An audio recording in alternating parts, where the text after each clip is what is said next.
Hello and welcome back to Let's Play 35 plus years of Advanced Squad Leader. I hope everybody had a lovely Canadian Thanksgiving.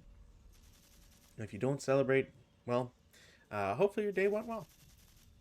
Today we have a kind of a interesting development here because I wasn't really expecting this. Um, one, uh, Still haven't heard back from Rob. So it's Monday, which because of that means it'll be a solo night.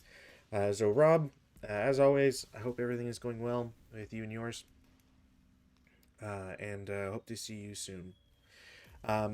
For the scenario at hand, it's rather interesting because it kind of secretly is a different scenario, or is the origins for a scenario. I should probably it's probably better to put it that way. So this scenario is called Winter Wonderland, um, and it is a scenario that is by Coastal Fortress Gamers Group.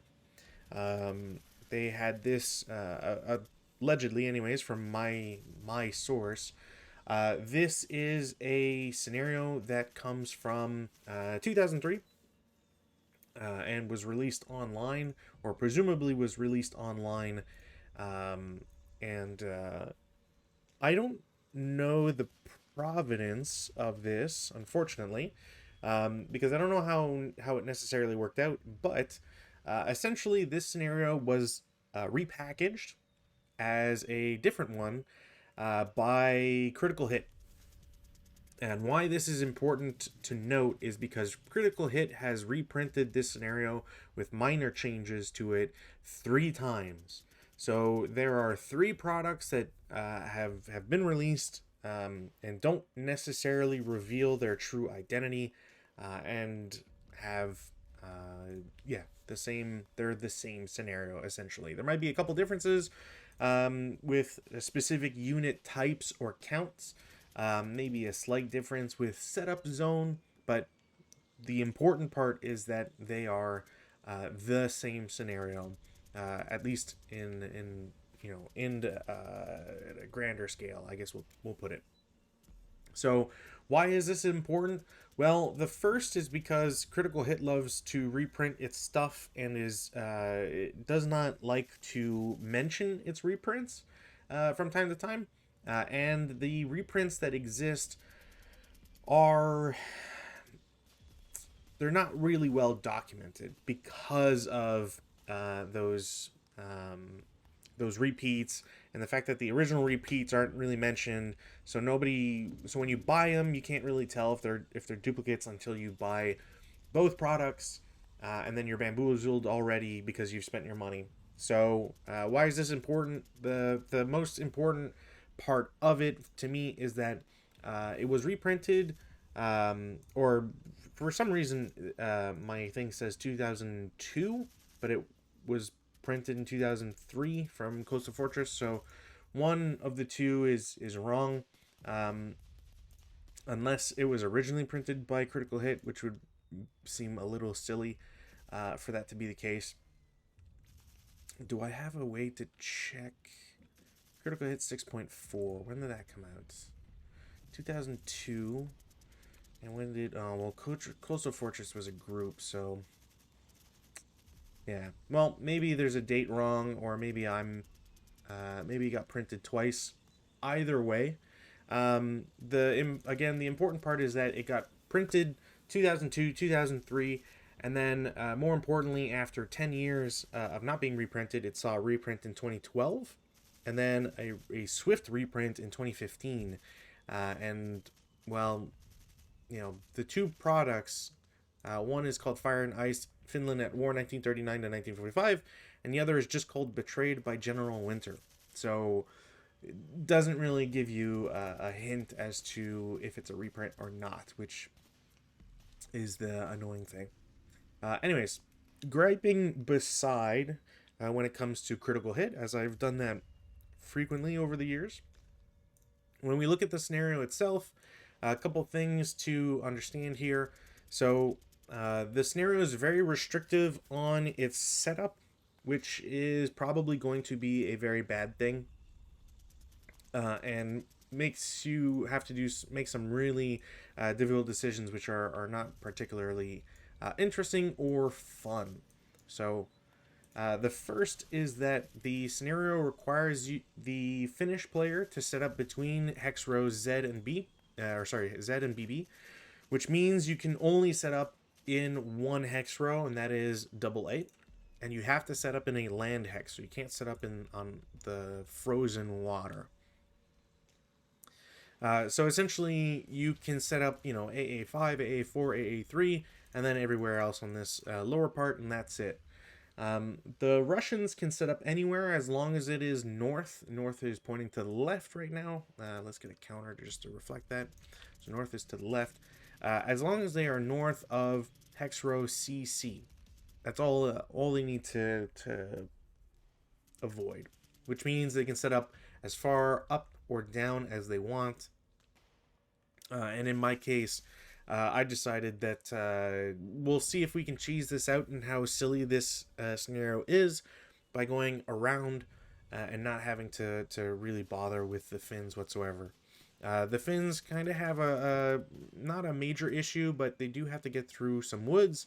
And with all the various obstacles in the way, it's a very big difference from just Russians being able to run forward, essentially. Outside of that, it is a 7.5 long turn scenario. Actually, I can use the other one then. It's a 7.5 long scenario, which is fairly long. We've already talked about scenario length in the early days, and this might be, I don't want to say take inspiration from that, but certainly might have some roots in there. It also, in my mind, at least gives you time to be able to take some shots. I don't think movement's going to be all that crazy, but maybe I'm wrong. And I just realized I forgot to change the buildings in this one. So let's go ahead and do that. Building, wood. Cool. So the SSRs for this scenario fairly straightforward, at least in terms of Vassal. Thankfully, Vassal can make these things really easy with one of the changes. Actually, with all the changes. So EC is ground snow. There isn't really any big thing with ground snow outside of going up a level, if I remember correctly. Clear, no breeze at start. All brush and grains are wood, which is basically why you see a lot of straight lines. This is usually the indication of grain. Brush could be anything. It could be this blob over here since it doesn't have a letter code. I'm trying to think if I see any others that are pretty obvious. Doesn't look like it. Outside of that, all buildings are wooden, all hedges are walls. The river is frozen, and no land exists east or west of the rivers. So essentially, on board 40, there's usually some terrain on the bottom. On board 7, there's some terrain up top. In Vassal, you can take those entire areas off. Normally, you would just place like an ocean board or whatever and just remove it. Or, just try to remember that it's there. The only exception is that the islands must remain. So you can't take out the islands, which is the only reason why I'm going on the northern part outside of setup, I guess. Having the islands means that you can't see past them. They're LOS problems. So it should give the Russians a fairly straightforward walk towards the objectives. Speaking of, the objectives for this scenario are they're complicated, but mostly because of options that one has. So the options in this one: victory conditions. The Russian player wins if at game end he controls the 40c6 bridge hex. That's down here, or on the right side of the board on board 40, or the 72 building. So over, essentially just up from the bridge, but both being at the very, very end of the boards. Also, you can try to exit more than 8, sorry, VP off of a land hex, so can't just be from the river, has to be from the ground, off the southern board edge, i.e. on the right side, i.e. between hexes 40A8 and 7A3. So 3 options. Honestly, I don't know if you really need to fight for getting off board, but if you can secure it, you might as well. I can see how it might be like a last ditch attempt to try and get people through, but that's about it. So let's just jump into this. At this point, there's nothing else to really go about. All the finished troops I set up are concealed due to concealment counters. There's not really a point to have dummy stacks because, again, you're just on one hex row and you'll be able to see where everybody goes. So weather, no change. Go to rally and prep. I don't want to do either. So we get the movement out of the way here. I don't think there's any weight limits, especially since it's not a tank. It's just a wagon pulling an artillery piece, so I'm going to assume that there's nothing I need to worry about there. But I will assume that I can't gallop on a frozen, on a river, on a frozen, on ice, I guess. Just because, like, it's not it is not specified as a sledge, and that's kind of the important part here. If it was a sledge, you'd probably have the ability to do that. So anyways, in the movement phase, I will declare CX. We go 1. I don't think anybody can shoot at all. So 1, 2, 3, 4, 5, 6, 7, 8. Everybody is first line for the Russians, so you've got pretty good movement. You don't have to worry about 1, 2, 3, 4, 5, 6, 7, 8. Another stack. 1, 2, 3, 4, 5, 6, 7, 8. The guys with the machine guns are going to be a little bit slower. 1, 2, 3, 4. Actually, I gotta do 3 and...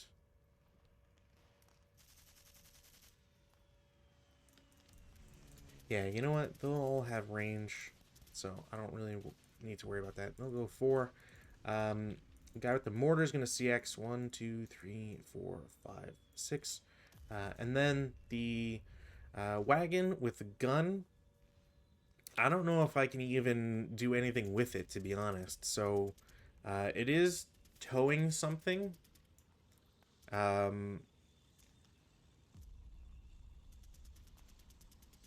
Oh man, is it above? I'm just gonna assume a lot of stuff with the towing right now because I don't want to have to deal with it. I'm gonna assume that he is able to tow without any issues because I don't know if the T6 and M8, if M8 is greater than T6, if it means you have to roll to be able to move. I'm just gonna play it like you move, and it does cost 1 extra to move, so 2, 4, 6, 8. And that's it for Russian movement. There's no defensive fire that can happen because there's nobody to see. Go to routes after advance fire phase, nothing. Go to advances. Now the advances, I got some options here. I think I might take the option to go to U6 because I will be able to cut off some locations here through shooting. Everybody else is just going to advance 1 because there's no point not to do that. Wagon can't advance, and we will go to CC, which there is none. We go to turn 1 for the Finns, and no weather change. So hopefully this immediately shows the problem with this scenario. Because the Russians move first and have the power of leaders, 3 leaders, which isn't too crazy, I guess, for the number of units you get. But because you get a lot of leaders, you have a lot of guys who can run with them. And you don't need to have them overstack. There's no point to overstacking, really. But at least not in this case, because you wouldn't get any movement benefits. But really, the important part is you get to CX with everybody. So, yeah. So rally phase, nothing. Prep fire, can't do anything, or nothing I can really do. Probably the better way to put it. Movement phase, I do want to try and get towards the objectives, but doing so is going to be a little complicated. So I'm going to CX this guy with an LMG. He'll go 1, 2, 3, 4, 5, 6. This guy with an LMG is going to jump the wall for 2, 3, bypass 4, 5, 6. These guys will declare CX. 2. I don't think they can be spotted. 2, 3, 4, 5, 6, 7, 8. 2 squads here. We'll go 1, 2, 2, 4, 5, 6. These guys are now one big stack.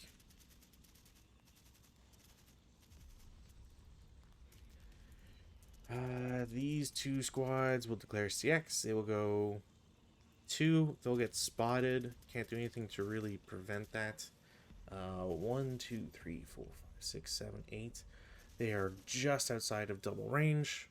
And now that I know that, I'm going to make sure. So that was 2, 3, 4, and then 5, 6. And then this stack with the LMG, yeah, they're going to declare CX. I don't want to risk the great leader I have right away. So let's go 2, 4, 5, 6, 7, 8. Man, what a... Actually, you know what? I will go there since I can stack them. What a shame. That is very, very, very strange setup restrictions here. There's no shooting that can really be done on either side, so we'll go to advanced phase. The problem with this is I really locked myself out of being able to even see anything, which is to be expected because I don't want to get shot at, but it just basically gives the Russians a free turn 2. So, speaking of weather, rally phase, nothing. Prep fire, none. Movement, we'll take off our CXs here. So CX, or movement phase, sorry, we'll do 1, 2, 2, bypass 3, 4, 5, 6. These guys will go 1, 2, 3. Just ground snow. Dang. I don't know why I'm liking on ground snow. If it's deep snow, that's the height thing, or if ground snow also adds to that. Let's go to weather rules. Ground, snow.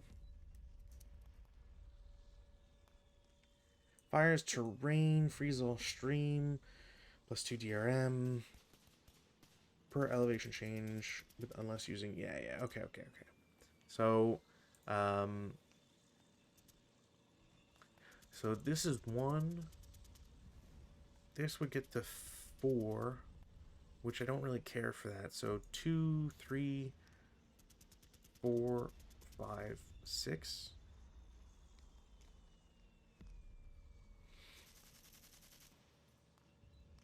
One, 2, 3, 4, 5, 6. Yeah, it's not necessarily where I wanted to go, but whatever.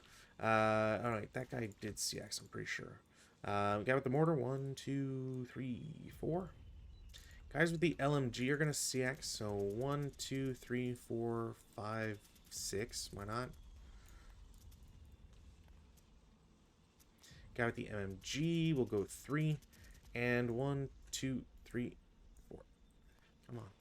4. There.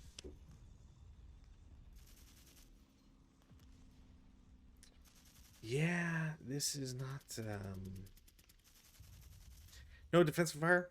No advanced fire phase. Routes, none. Advances. We'll get these guys to both go up. Get some line of sight. At least in some spots, anyways.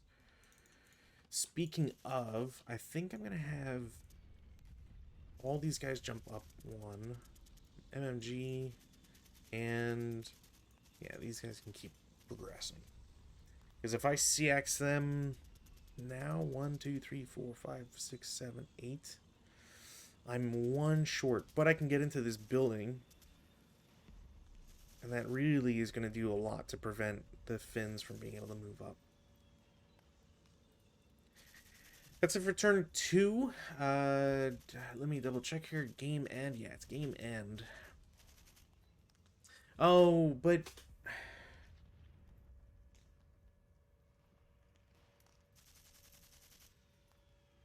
Isn't this just a straight game win?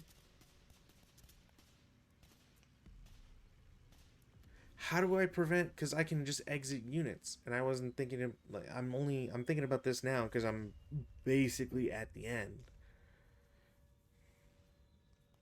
Like, where do you?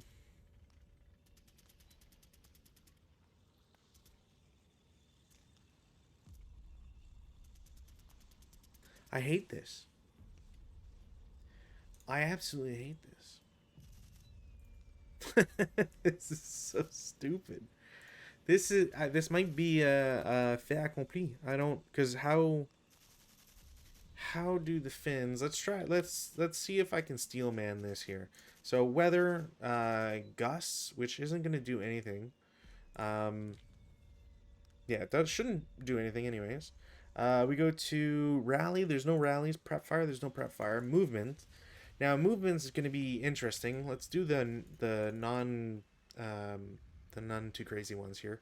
So bypass 1, 2, 3, 4. These guys are going to in U8 are going to bypass 1, 2, 3, 4. There's just no good. Like 2, 1. Yeah, like that's no matter what that I can get here for 3 and then 4. But that opens them up to a shot. I could do 4 here, but that's also not great. I go here for 3. Where else do I go? I think that's the only. Yeah, I'll just stay there. I don't know if I can see that. I'm gonna assume. Oh, Christ. I'm gonna. Well, I don't have the mortar, but I do have the mortar guy. 1, 2, 3, 4, 5, 6, 7. I'm gonna try with the mortar guy. I hate this. Okay, so this guy, these guys are all revealed. Also, very important to point out, the Finns do not get winter camouflage here, which is stupid. So I have a 2 down, 2 shot, which of course is going to be a good roll whenever I don't, whenever it's a BS shot. So 3 on 2 is a 1 morale check against these 3 guys. Break. Okay, and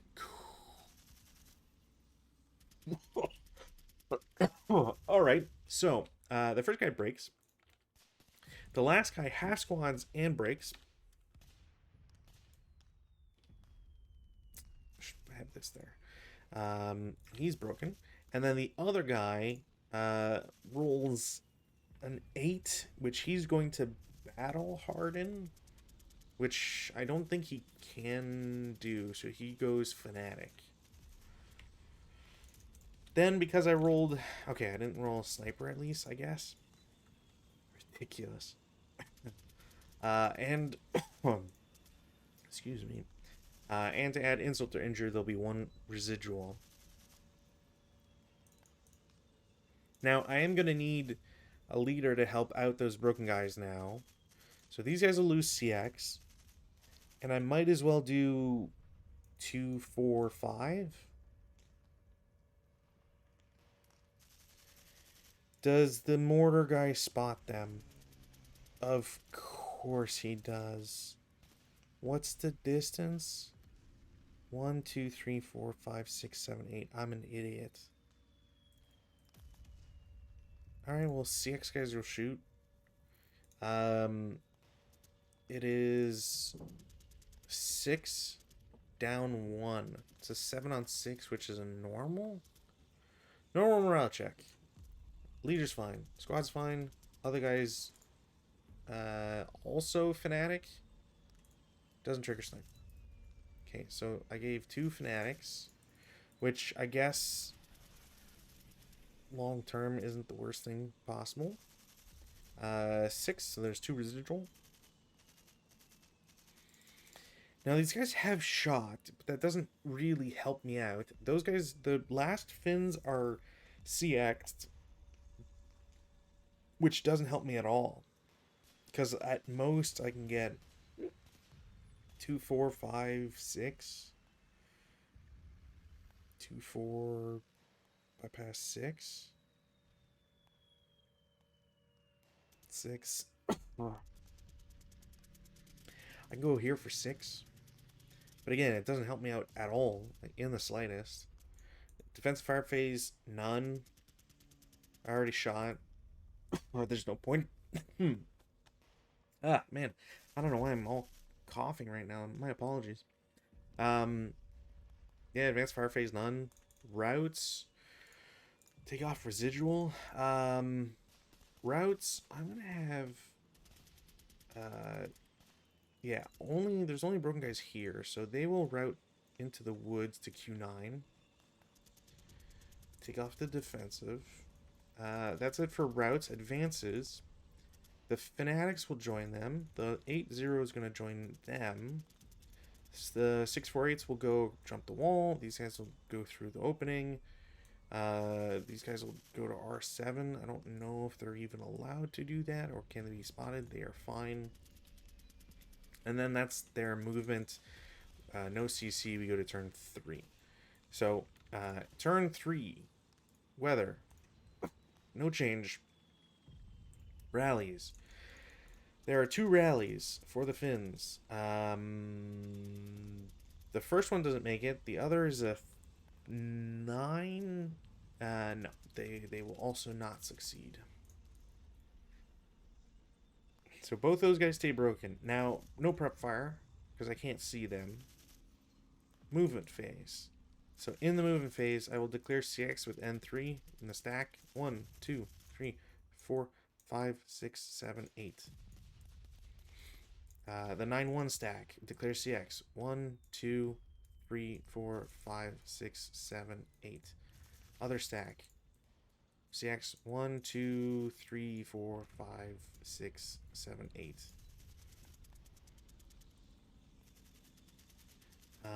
This group doesn't need to do any like super heavy lifting.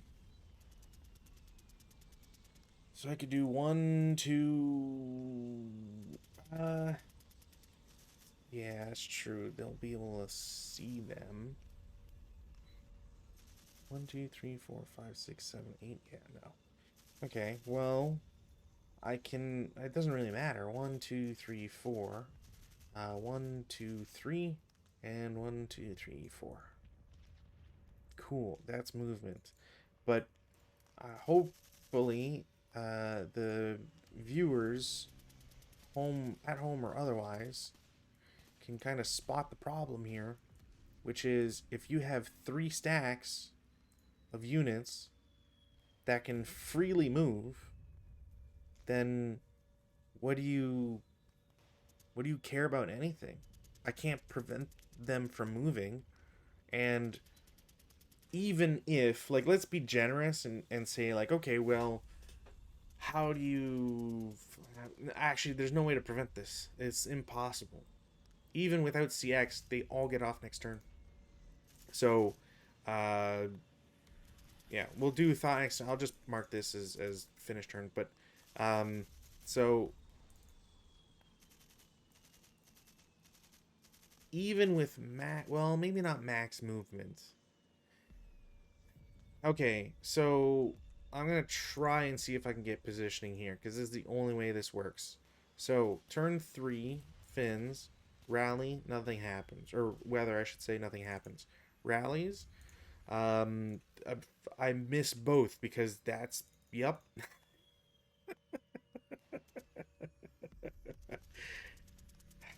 Come on. All right. Prefer none. Movement. We'll do the easy stuff here. So 1, 2, I can do yeah, 2, 3, 4, 5, 6. Ping path. These guys declare CX. Bypass 1, bypass 2, 3, 4, 5, 6. I feel like I'm gonna regret that movement. These guys are gonna move because I need bodies. So bypass 1, 2, 3, 4, 5, 6, 7, 8. Doesn't get me anything. And then this stack will declare CX. 1, 2, 3, bypass 4, 5, 6, 7, 8. And I can't get anywhere that helps me. So defensive fire phase, none. Advanced, none. Routes, none. Advances. So in the advance phase, I can technically go here. And that might give me line of sight on this. I'm not sure. But I can still go there. CX guy with the LMG is going to go in the building, and I-8. These guys will both advance. And now herein lies the problem. So whether just for the sake of it, rally phase, these guys will try to self-rally. First guy makes it, other guy does not.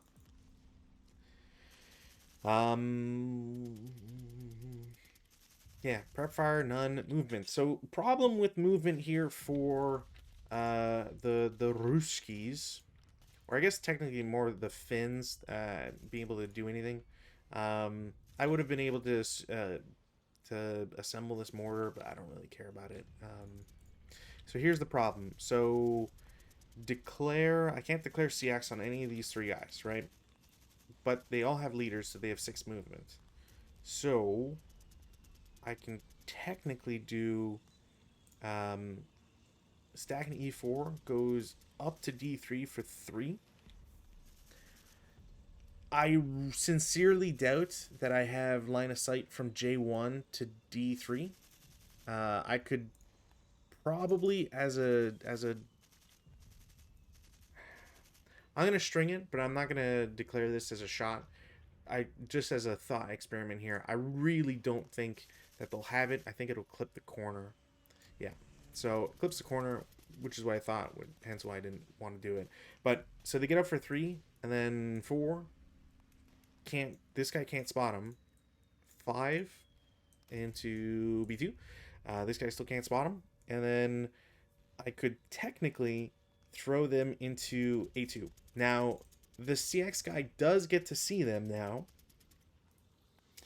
And will take a shot. I don't know what the range is or anything, but this is the only shot they have. If I go anywhere else, they don't, it literally doesn't matter. Range 8, so just at the edge. Hindrance 2 plus CX and non-assault movement, so it's a +2 overall. This is a 6 +2. It's a missed shot. So these guys will get off board for free. This is 8 VP. This stack, I can move them for 1. And I should have a shot against there. Yep. Range is what? 6? Yeah. So 3 down 2. Good shot. 3 down 2. So 3 on 3 is 2 morale check. So leader breaks. 1 squad pins. 1 squad breaks, and the other is fine. So it was break, pin, break, and this guy's fine. So 2 and 3. I guess technically can't go any further than that. This guy's first fired. Oh, I didn't calculate it's a 1 morale check. Shoot. Because this CX, right? It'd be a down 1. So it's a 4 on 3. Just 1 morale check. The leader still breaks. But it means that the squad didn't break. He pinned. Yeah, so I've got 1 squad that is just pinned, and the other 2 are fine. So these guys go there. There. My apologies for that one. And then this guy is first fired. And then the real problem here is that these guys get to get off for free, essentially. I mean, in the advanced phase, but so they get up for bypass 3. Even if I go D3, it doesn't really matter. 3, 4, 5, 6, and then it's another 7 points that get off in the advanced phase because the defenders are already first fired. They have nobody else that they can target. I don't need to move any of these guys. Um, Advanced fire phase, none. Routes doesn't matter, but these guys could actually get into this building or these woods. Maybe these woods, I don't know if this gets them closer. 1, 2, 3, 4, 5, 6, 7. 1, 2, 3, 4, 5, 6, 7. Yeah, okay, so I could go 1, 4, 6. I could actually get into C2 with these guys, which is kind of funny. Actually, with just the leader, these guys are pinned, which is kind of funny. And then advanced phase, I just get everybody. These 2 stacks go off board. It completes the mission objective, and then I win. Because there's no way to yeah, there's nothing else to prevent, because this alone is 8, and that is 6 plus 1 for the leader, because the leader is a +1, so he doesn't get any extra cost. Yeah, okay, well, this scenario was disappointing, I guess, is the only way to really put it. I don't really know how you're supposed to play this one without being cheesy. I sup Yeah, I don't like this scenario at all. Um, so I'm gonna end the log file here just so I don't bloat that one. And we'll save it, and then we'll see if we can workshop something here. So problem with this scenario is that the 2 extremes are super open-ended, which normally wouldn't be too much of a problem, but because of ground snow especially, it does make getting around difficult. Now, you could, in theory, have several squads in AA5, but you can't overstack. So in your setup, you're not allowed to overstack. It's an illegal move, which means that by default you can't have more than 3 squads in AA5, which is fine. And you might say, like, okay, well, I'll have AA4 and AA3. I'll have some squads there as well, so that you can prevent any massive push through. Because the only way to prevent, like, all the units from just running across the ice is having, more than a squad in AA5, and then you have them, individually shoot at locations. I guess in a way you could also have like a squad with an LMG or something. The Finns don't get an MMG, they don't get an HMG, so you're really limited on what you can do with in terms of shots. Because you have to start on land, you also can't get fire lanes because ice is at a lower level. You'll note level 1 versus, or -1, I guess, versus level 0. So you can see the initial hex, but you can't see past it. So you can't fire lane because you're not at the same level, which instantly makes this a problem. You can't try to set anybody up in a back line, so you can't split your forces, which would be nice. You can't, and the other issue with, say, setting up an AA5, having a bunch of guys, AA4, having a couple, maybe you sprinkle, 3 squads in here, whatever, and then you have the same thing on this side where you have a bunch of guys in AA5 and AA6. One, you're splitting your troops, which it's not very helpful here because of the objectives. It'll suck for the Russians if they have to spend a turn to shoot, for sure. However, they can do that with the MMG, mortar, and machine guns that they have. The mortar doesn't start DM. I DM'd it because I wanted to be able to move with it. But if you have 4 squads that you can do whatever you want with, because the rest are stacked with the leaders for movement, the gun doesn't have to set up towed either. It's not an SSR. So you could technically have the gun and everything pointed at AA5, ready to absolutely, murder them. You set up here. You've got, depending on what hex you're setting up in, you have line of sight on, I mean, everywhere from AA5.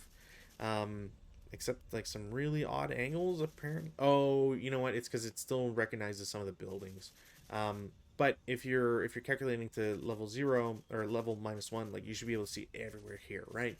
So because AA5 really gives you a lot of visibility, it also means that it's vulnerable to all those same locations. So, your artillery piece, you can just shoot that first, see if you get anything. You could smoke with the artillery piece, I believe. Yeah, it has smoke 8. So you could smoke with the artillery piece. You could just blast units. Smoke probably. I mean, you know what? There's literally no reason not to try smoke because you get a free attempt, and if you don't get it, you just to hit a second time, and shoot regular ammo. So yeah, there's literally no reason not to do that. You can do it on either side. The only difference is that top side is better because the islands in place do ruin a lot of line of sight. But if you're poorly placed as the Finns, then you still have to rush to the other side of the map and try to shoot at units. And LOS is better, but not necessarily great. And again, same problem as before. You have the issue of range. You can't outrange the squads in regular shots. You just have a little bit of extra range from the LMGs that you have, and that's countered by the artillery piece, mortar, and MMG that the Russians have. So it's a very give and take type situation. Both sides, like the Russians have lower morale, and that's about it that really matters. IFT, obviously, I guess. But if you're not really shooting, if you have to move a lot, then it doesn't matter as much. Um, there's something to be said about assault fire because, if there was an opportunity, you could shoot with the Finns and take advantage of the +1 after multipliers.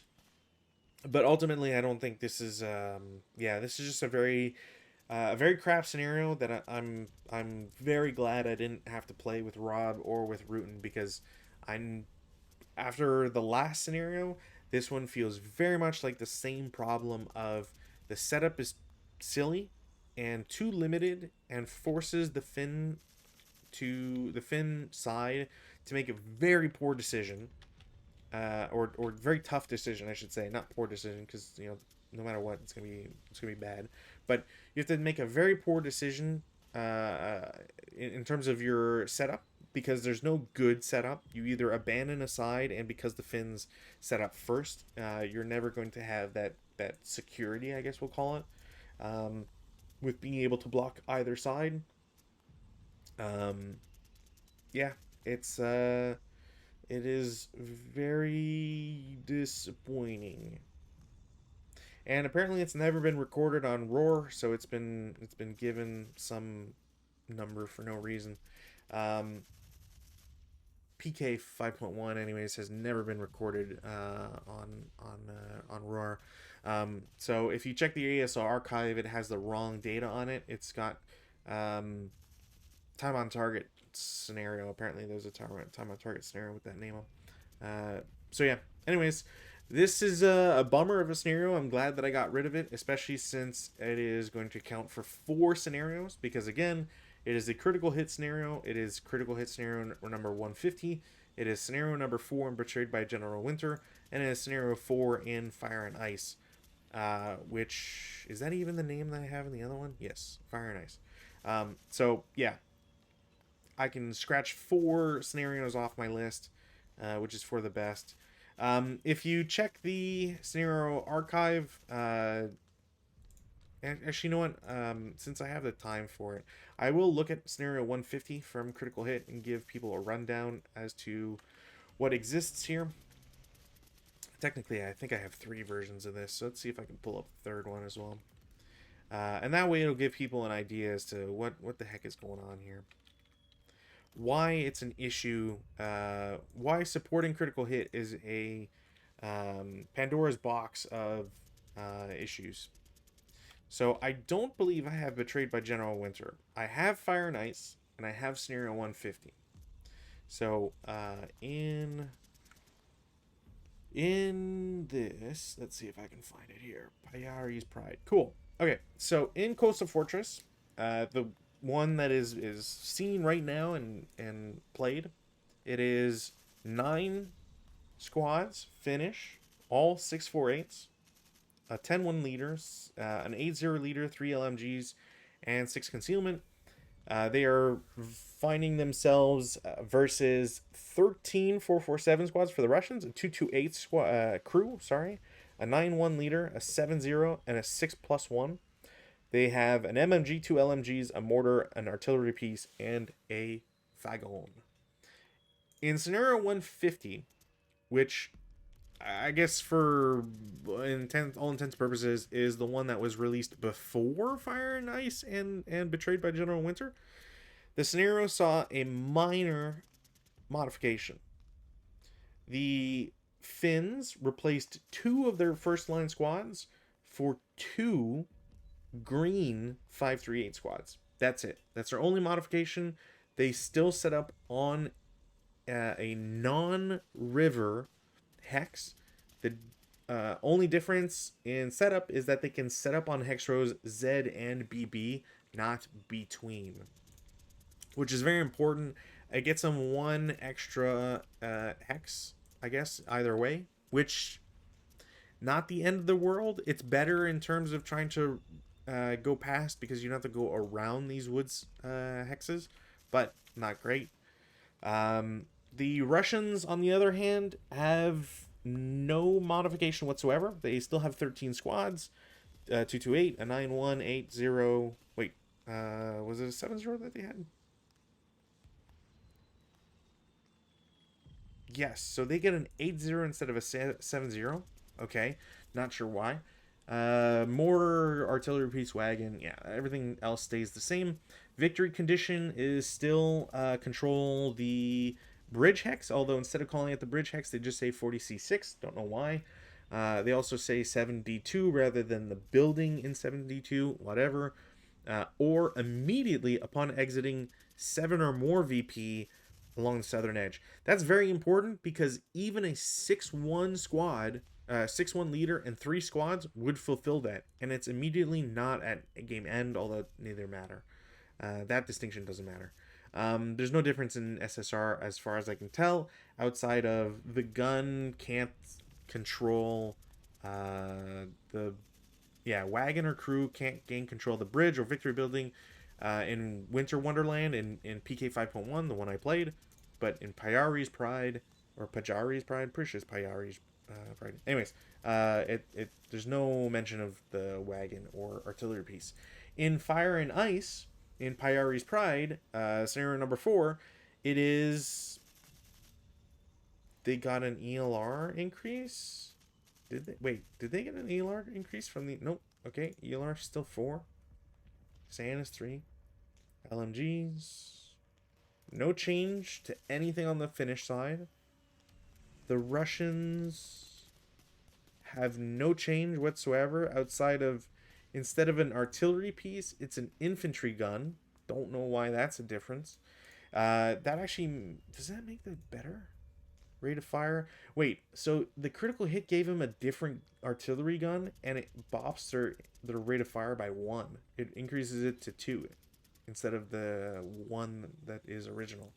Okay, that's not needed, but all right. Victory conditions.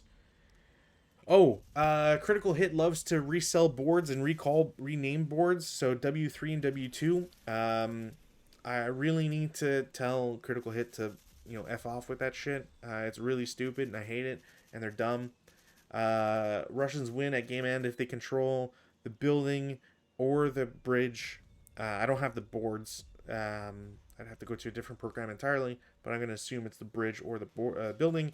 And again, immediately upon accumulating 7 or more exit VP, prisoners do not count double, and units exited off south edge. The only difference in SSRs appears to be that there's a lot less in terms of walls and stuff, but that's because they made custom boards, so they put those changes in already. Finns have winter camouflage in Fire and Ice. So essentially, between Coastal Fortress to Critical Hit, there was a change in the OB. So the slightly different unit composition, and that's it really. And they made it easier for the Russians to win for Exit VP. That's it. So yeah. Anyways, disappointed by this scenario. I hope I don't have to play this one ever again, which is disappointing. Um, yeah. Anyways, happy Thanksgiving to everybody. If that message has not been conveyed enough, um, as always, appreciate everybody who stops by, listens, watches, comments, etc. I will be back on Saturday with a game with Rutan. We'll still be delving into Finns versus Russians.